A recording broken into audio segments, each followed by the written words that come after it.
Moi, il y a quelque chose qui me dérange depuis des mois et des mois, mais j'y pense souvent. C'est cette histoire de jurer. Alors, je veux bien qu'on ne jure pas à tort et à travers parce que ça peut déplaire à Hachem, je le conçois tout à fait. Mais par contre, il y a des situations. Je vais prendre un exemple, comme ça sera plus simple. Prenons l'exemple de deux personnes de la même famille, un oncle et un neveu, et l'oncle dit au neveu, tu es venu chez moi et tu m'as volé. Alors qu'ils étaient très proches. Ce neveu n'a absolument pas volé cet oncle. Cet oncle est totalement convaincu qu'il a volé, alors que c'est une autre personne qui a volé.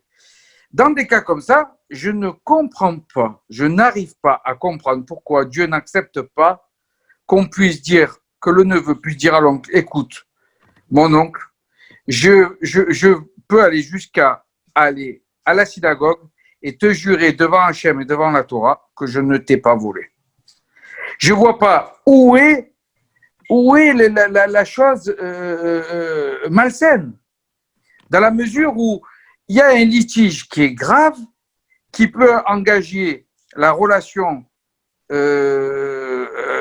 à vie entre les deux personnes, et ça, c'est un moyen de régler le litige, de jurer, et on dit que c'est péché. Alors, c'est ça que j'arrive pas à comprendre, Lévi. Alors, Abraham, très bonne question. Aujourd'hui, on a mentionné de ne pas jurer de l'idolâtrie, ou bien des idoles. Alors, parce qu'on parle ce sujet, c'est le sujet des idoles. Maintenant, oui, pardon, d'accord.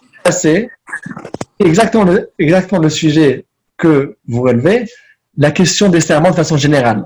Alors ça sera dans le livre de Afla. D'accord. Le Rambam, il parle là-bas des vœux et des serments, il parle là-bas exactement de... Donc voilà, donc ça c'est pas lié directement avec le cours d'aujourd'hui. De façon générale, dans un cas de litige monétaire, on peut faire des serments. Dans certaines conditions, on va prendre toutes les conditions dans cette loi-là, mais effectivement, on n'a pas le droit de jurer en vain. Mais si c'est pour une raison, alors dans ce cas-là, il y a plusieurs cas dans lesquels c'est permis. On va voir ça en long et en large dans les lois des vœux et des sermons. Alors prenons par rapport au sujet de ce soir, excuse-moi d'avoir détourné un peu le sujet, quelqu'un qui, par conviction, par passion, par sa émouna, dit à son ami, mais je te jure que c'est Dieu auquel il ne faut pas croire et pas cette statue qui est inerte, et essaye de le convaincre. Et en essayant de le convaincre, sa passion l'amène à jurer. Pourquoi c'est une faute? De jurer sur l'idolâtrie? Oui, sur le fait que l'idolâtrie, c'est celui qui croit en Hachem qui essaye de convaincre l'autre, pas celui qui croit en l'idolâtrie. Alors, celui qui croit en Hachem, il ne faut surtout pas qu'il jure sur une idole. Parce que s'il croit en Hachem, pourquoi est-ce qu'il jure sur une idole qui... Non, il jure que l'idole n'est pas un dieu. Il veut convaincre son ami de sortir de l'idolâtrie. Oui, alors, ce qu'on a dit dans ce cours, c'est qu'on n'a pas le droit de jurer au nom d'une idole. Par exemple, je jure au nom, je jure sur la vie d'un tel, je jure sur la vie de Dieu, sur la Torah. On n'a pas le droit de jurer sur une idole. Mais de jurer contre une idole, ça c'est pas le problème de l'idolâtrie. Si je jure au nom de l'idole, sur l'idole, c'est le problème. Mais de jurer au sujet de l'idole, ça c'est pas le sujet. Et il n'y a pas de problème vis-à-vis de l'idolâtrie. Comme tu as bien dit, je suis en train de jurer contre l'idole. Voilà. Très bien, ok. Merci. Alors, oui, moi ce qui m'intéresse, c'est que devient celui qui s'est converti, enfin qui a subi Ça a coupé, j'entends pas très bien. L'influence du séductrice. Qu'est-ce qu'il devient cet homme? Alors, il y a quelques mots qui avaient coupé. Vous parlez de qui? De celui qui a séduit, du séducteur ou de celui qui s'est fait séduire? Que devient celui qui devient idolâtre? Celui qui s'est fait séduire, alors lui, celui qui est devenu idolâtre. Est-ce qu'il subit une faute là? Oui, bien sûr. Parce que si une personne te dit de sauter de la fenêtre, et qu'à cause de lui, on a sauté de la fenêtre, alors c'est sa faute, mais c'est aussi la mienne. chacun de nous est maître de soi. Et donc, une personne qui me séduit de commettre l'idolâtrie, il est responsable pour sa part, mais finalement, j'ai le libre arbitre, donc je suis responsable pour ma part à moi. Et donc, les deux, ils sont responsables. D'accord. Donc, il subit aussi c'est une faute. Oui, oui. C'est pas parce qu'une personne il m'a poussé de le faire que je ne passe pas transgresse pas de faute. Il y a même des cas qui vont encore plus loin. Il y a celui qui est dans un cas de danger de vie, aussi, il n'a pas le droit de transgresser l'idolâtrie. Ça fait partie des 3 avérotes il faut sacrifier sa vie pour ne pas transgresser cet interdit. Et donc, pas seulement si une personne, il va m'inciter, même si j'ai un danger de vie, donc ça en plus, c'est pas juste une personne qui va me convaincre, c'est la vie qui est en jeu. Quand même, on n'a pas le droit de transgresser l'idolâtrie. Tandis que la seule différence, elle est, entre les deux cas, que quand c'est une personne qui m'incite, je suis pleinement responsable. Parce que j'ai mon intellect et j'ai ma raison. Et donc, il m'a incité, certes, mais je suis responsable.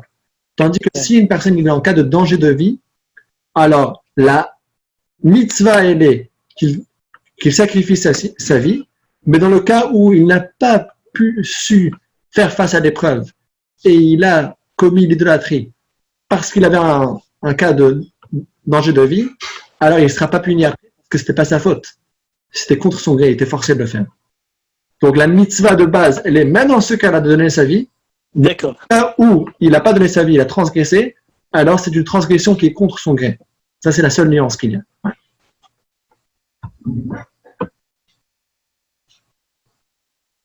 Parce que on a le pouvoir de séduction, par exemple, et Ève a été séduite par le serpent. On a une faiblesse, nous aussi. Donc, comment lutter? Est-ce qu'on porte la faute parce qu'on a cette faiblesse? On a une faiblesse, c'est vrai. Mais, alors, est-ce que je vais dire que puisque j'ai une faiblesse, alors l'homme ne sera pas puni du tout? Je ne vais pas dire ça. Pourquoi? Parce qu'Hachem nous a donné une faiblesse, mais il a aussi donné la solution au problème. C'est-à-dire comme ça. Imaginez-vous, vous avez une personne, vous l'avez mis quelque part dans une pièce et vous l'avez demandé de venir pour être à l'heure. Il faut surtout être à l'heure pour le rendez-vous ce soir à 18h. Et cette personne te dit, mais dis-moi, comment est-ce que tu voulais que je sorte alors que tu m'as enfermé dans la pièce? Tu m'as enfermé dans la chambre et donc je ne pouvais pas sortir. Alors qu'est-ce qu'il va te répondre? Il va dire, oui, mais tu avais ton téléphone, tu n'avais plus quand même m'appeler. Pourquoi est-ce que tu ne m'as pas appelé? Il fallait me dire que la porte était fermée à la clé. Ça veut dire quoi? C'est-à-dire des fois, il y a des problèmes, il y a des challenges. Mais si on a la clé de la réussite, je suis aussi en partie responsable. Quand on est fatigué, qu'on n'a pas la force, c'est une raison de trébucher, mais on a aussi une solution, c'est de se tenir encore plus fort. Une personne, s'il est fatigué, il ne faut pas qu'il conduise. Parce que quand il est fatigué, il sera passible de tomber. S'il voit une personne qui vient et qui va l'inciter pour faire l'idolâtrie, alors s'il sait qu'il est faible, il faut surtout s'éloigner de lui et même pas l'écouter, même pas le regarder, il faut le rejeter. C'est-à-dire, plus qu'on a cette faiblesse, Hachem nous a aussi donné le contrepoids, c'est comment surmonter l'épreuve. Et ça, c'est une grande règle dans toute la Torah. Hachem ne nous donne jamais une mitzvah sans donner la force de la pratiquer. Et si on a une épreuve, aussi, Hachem donne la force de surmonter l'épreuve. Et donc, même ici, on a une faiblesse, mais on a aussi la force comment faire pour ne pas tomber dans ça. Et la force comment faire, le premier ingrédient, c'est ce qu'on a appris dans ce chapitre-là, c'est d'avoir aucune relation et de même pas laisser la porte entrouverte pour une personne qui veut m'inciter à faire cela. Si je laisse la porte entrouverte, j'ai une faiblesse. La solution, elle est de carrément le claquer la porte et d'avoir aucune relation avec l'idolâtrie. Est-ce que j'ai répondu à la question? Oui, tout à fait. Tout à fait. Merci. Avec plaisir. Et je vois qu'il y a une question de Yaakov qui est en train de préparer une grande surprise pour tout le monde, mais je ne sais pas si j'ai le droit de le dire. Je veux juste dire que Kol HaKavod pour le magnifique travail que Yaakov fait pour le bien de toute la communauté. Bon alors, Chazak Obarou pour tout ce que tu fais, Lévi Yitzhak, encore une fois. Écoute, il y a un point, le point 6 et 7 de ce soir, c'est très intéressant. Je voulais juste comprendre, tu sais, le fait de parler au nom de Dieu et de faire de l'idolâtrie. Alors pour ceux surtout qui s'en rendraient pas compte, je précise quelque chose. Par exemple, tu sais, Rashi, Rambam, tous ces grands, principalement, n'ont pas parlé avec Dieu directement. Et pourtant, ils émettent pas des marloquettes, mais disons des commentaires qui vont nous guider à nous quand il y a certaines choses et ainsi de suite. Mais encore une fois, c'est l'interprétation de grands tzadikim, mais c'est leur interprétation. Ils n'ont pas parlé à Dieu. Alors, je comprends bien ce que tu as essayé de nous expliquer, hein, il n'y a pas de souci, mais comment tu vois ça? Est-ce que c'est-à-dire qu'en réalité, quelqu'un qui n'a pas parlé à Dieu et qui parlerait de la Torah avec sa propre interprétation pourrait faire des avérotes et de l'idolâtrie sans s'en rendre compte? Alors, je parlais des grands parce que les grands, bien sûr, ils sont respectés, mais je veux dire, comment on peut allier, si tu veux, ces commentaires qui viennent de personnes imminentes chez nous, mais qui n'ont jamais parlé avec Dieu et pour lesquels on va les suivre parce qu'ils sont totalement reconnus par nous, ou une personne qui, en fin de compte, va faire sa propre interprétation de la Torah au fur et à mesure des années parce qu'il pense que c'est ce qu'il voulait dire dans la Torah, mais qui peut en réalité faire de l'idolâtrie, en tout cas parler ou faire les choses de travers, quoi, sans s'en rendre compte. Comment il faut gérer ça? Très bonne question. Et donc, en fait, la question, elle est pour que c'est pas seulement la question de qui est prophète, mais c'est aussi la question qui est un vrai sage. Qui est un vrai sage et qui est juste un faux sage, quelqu'un qui veut venir être l'imposteur du siècle. Comment savoir qui est vrai? Alors, c'est une très bonne question parce que nous, on est des hommes simples face à eux. Alors, qui va juger? Ce sera nous? C'est un vote? Qui sera Rashi, qui sera Rambam? Comment est-ce qu'on fait? Alors, la réponse à ça, elle est écrite dans la Torah. Hachem, il a choisi Moshe Rabbeinu. Alors, Moshe Rabbeinu l'a dit, mais les Juifs, je les connais bien. Les Juifs, ils vont pas se faire avoir facilement. Chacun va venir avec une question, ils vont dire, mais qui dit que toi, tu es le vrai Moshe? Qui dit que c'est toi le leader? Hachem a dit, t'inquiète pas. Jusqu'au matin de Torah, jusqu'au don de la Torah, il y aura peut-être des doutes, mais à ce moment-là, je vais montrer à tout le monde que c'est toi le vrai Moshe. Comment? Que tout le monde a vu que Moshe Rabbeinu était le seul qui pouvait monter dans le ciel et recevoir toute la Torah. Et donc, ça fait qu'on a tous vu 600 000 Juifs de leurs propres yeux, et donc il n'y a plus aucun doute. Une chose qu'on voit, ça ne laisse plus l'espace du doute. Alors, ensuite, lorsque Moshe Rabbeinu, il était avant ses 120 ans, il a dit à Hachem, mais il faudra trouver quelqu'un d'autre, un successeur. Hachem lui a dit, oui, prends ton élève Yehoshua, et devant toute l'assemblée, tu vas mettre tes mains sur lui, tu vas lui donner ce qui s'appelle la smicha. Alors, smicha, littéralement, c'est de poser ses mains sur une autre personne, de s'appuyer. Et donc, pourquoi la smicha d'un rabbin s'appelle smicha? Ça vient de la première smicha, parce que la première fois, il fallait que ça soit fait avec la main. Moshe Rabbeinu a eu l'ordre de mettre une main, mais il a mis ses deux mains pour donner toute la bracha à son élève Yehoshua. Et donc, depuis, c'est la succession de la Torah, que c'est les sages de la génération précédente qui vont nommer les sages de la génération suivante. Ça vient pas avec un vote des gens qu'on ne sait pas exactement dans quel niveau ils sont. Non, ça vient de en haut. Hachem a choisi Moshe Rabbeinu, il a dit, toi maintenant tu es le vrai leader, il faut que toi maintenant tu nommes quelqu'un d'autre qui pourra reprendre ta place après toi. Alors il y a une personne qui reprend la place de Moshe Rabbeinu, mais il y a aussi de façon générale tous les rabbins. C'est pour ça qu'il y a l'ordination, c'est la smicha pour savoir qui est vrai et qui n'est pas vrai. Une personne qui vient de lui-même avec les meilleurs piroshim, ça peut être faux. Et il y a une histoire d'ailleurs avec le Rav Zouchem et Anipol. C'était un grand sage à l'époque de l'Admor Hazakan. Donc il n'y a pas si longtemps que ça, il y a à peu près 300 ans. C'était un orphelin de mère. Son père s'était donc remarié. Et sa belle-mère n'était pas facile avec lui.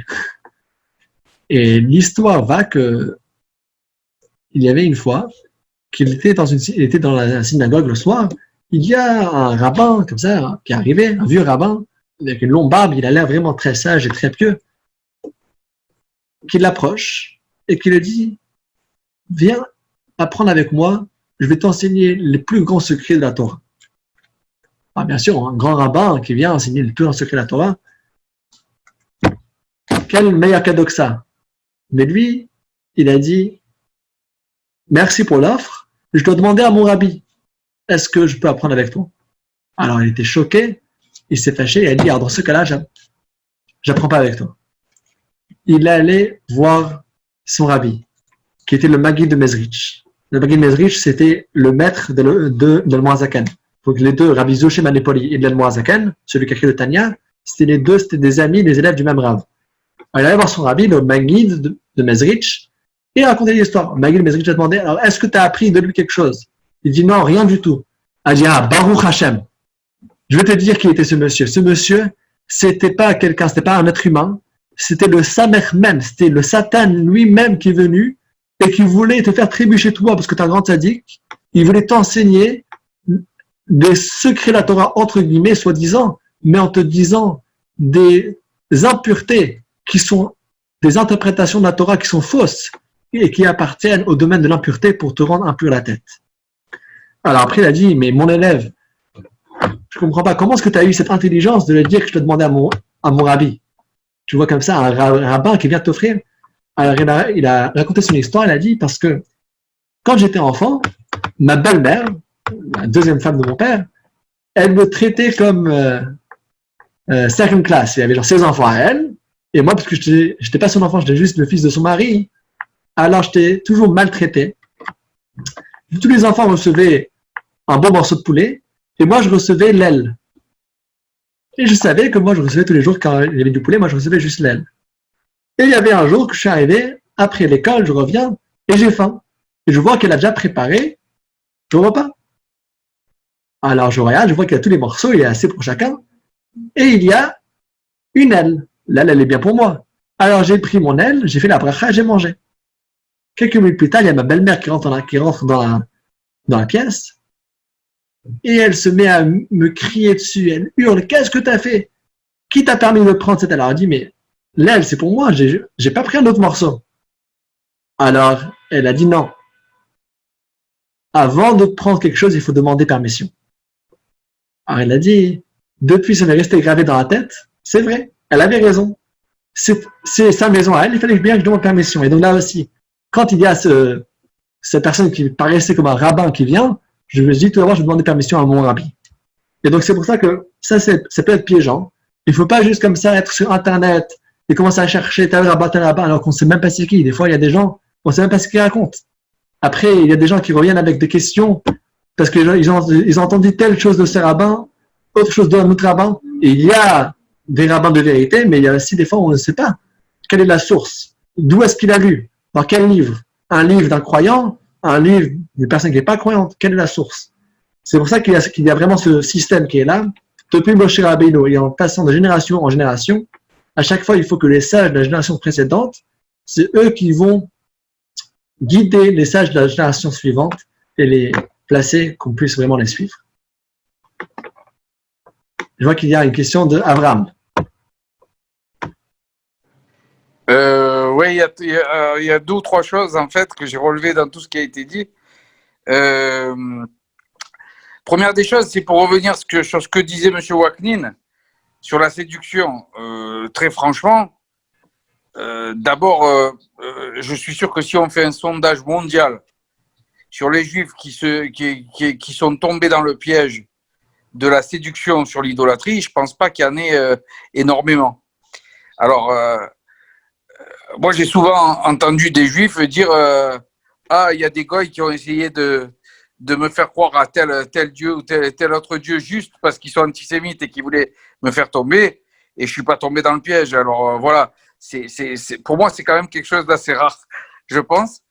Ça, c'était pour revenir sur le sujet de M. Waknin.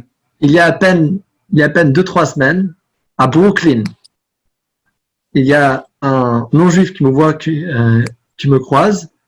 Il voulait m'offrir un livre, quelque chose de vraiment magnifique. Je disais, bon, j'ai compris directement c'est quoi. Hein.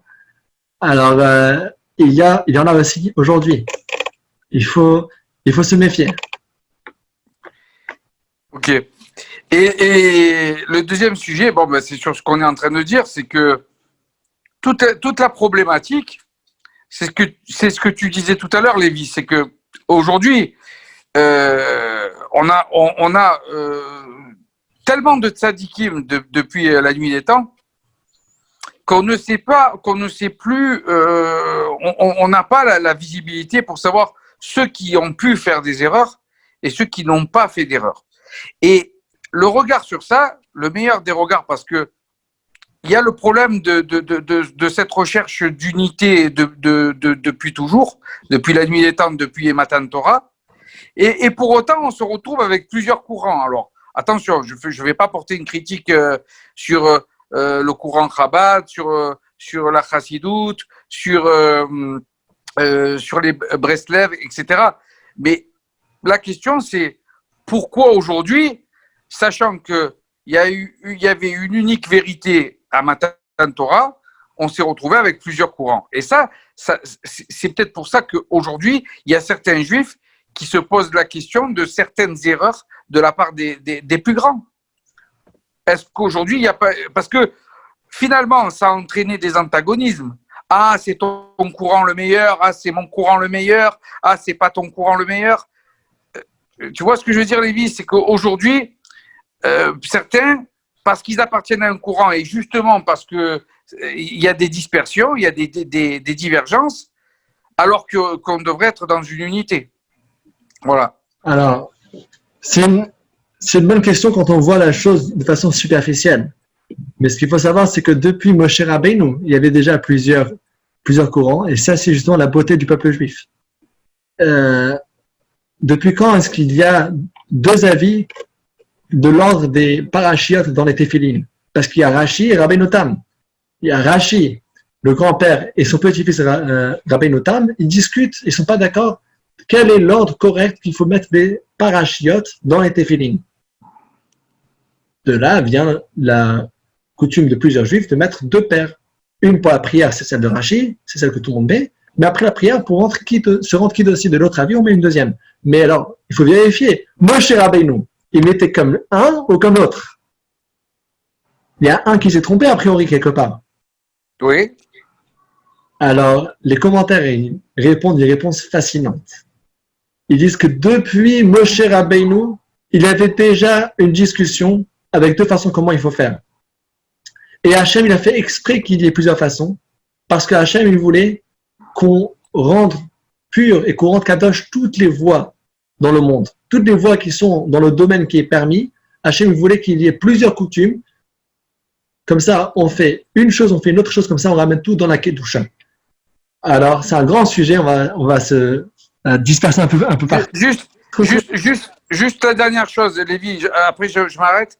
Juste la dernière chose sur le Baal Shem Tov, qui était le maître du Magui de Mezrich, qui lui-même a été après le maître du Balatania.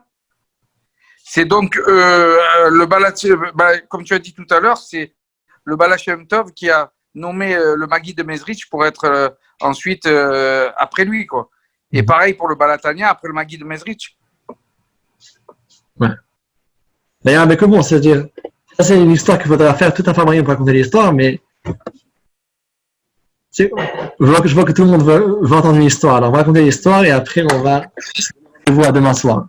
L'histoire en deux mots, c'était que le fils du Baal Shem Tov était nommé Rabbi, parce que il y a une règle dans la Torah que si le fils du Rav ou le fils du Chacham, si le fils d'une personne, il est apte à le succéder, alors il devance les autres. Il est prioritaire. Et donc, le fils du Baal Shem Tov, c'est un grand tzaddik. Alors, c'est lui qui avait repris le lead après son père. Un an plus tard, pile un an, le jour de la Hiloula du Baal Shem Tov, il y avait un grand repas avec un fabricant avec tous les élèves. Pendant le repas, il a raconté qu'il a eu un rêve de son père. Il est venu le voir et il a dit que son successeur, ça doit être son élève, le Magui de Mezrich. Alors, le fils du Baal Shem Tov, il s'est levé de sa place. Il avait un chapeau avec une veste spéciale de rabbi. Il a retiré cela et il s'est levé, il a mis ça, il a donné ça au Magui de Mezrich. Vous savez ce qui était dit sur cette histoire? Que depuis le Nisayon, depuis l'épreuve de la Akedat Yitzhak, quand Abraham il a était prêt à sacrifier son fils Yitzhak, il n'y a jamais eu d'épreuve aussi difficile que cela.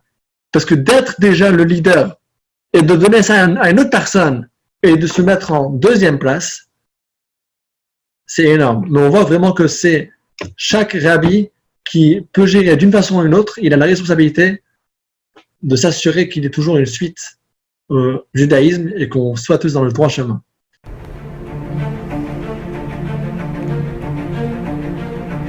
Et si connaître toute la Torah était possible, plongez-vous dans les joyaux de la Torah. Étude du Rambam, le Maïmonide, cours de qualité par des rabbins francophones aux 4 coins du globe. Un chapitre chaque jour, à raison de 20 minutes, pour finir en moins de 3 ans d'apprentissage de la Torah. Relevez le challenge, tous les soirs en direct à 20h30 ou 21h30 heure israélienne. Nos cours sont accessibles à tout moment, YouTube, Facebook et sur notre site torah24.com.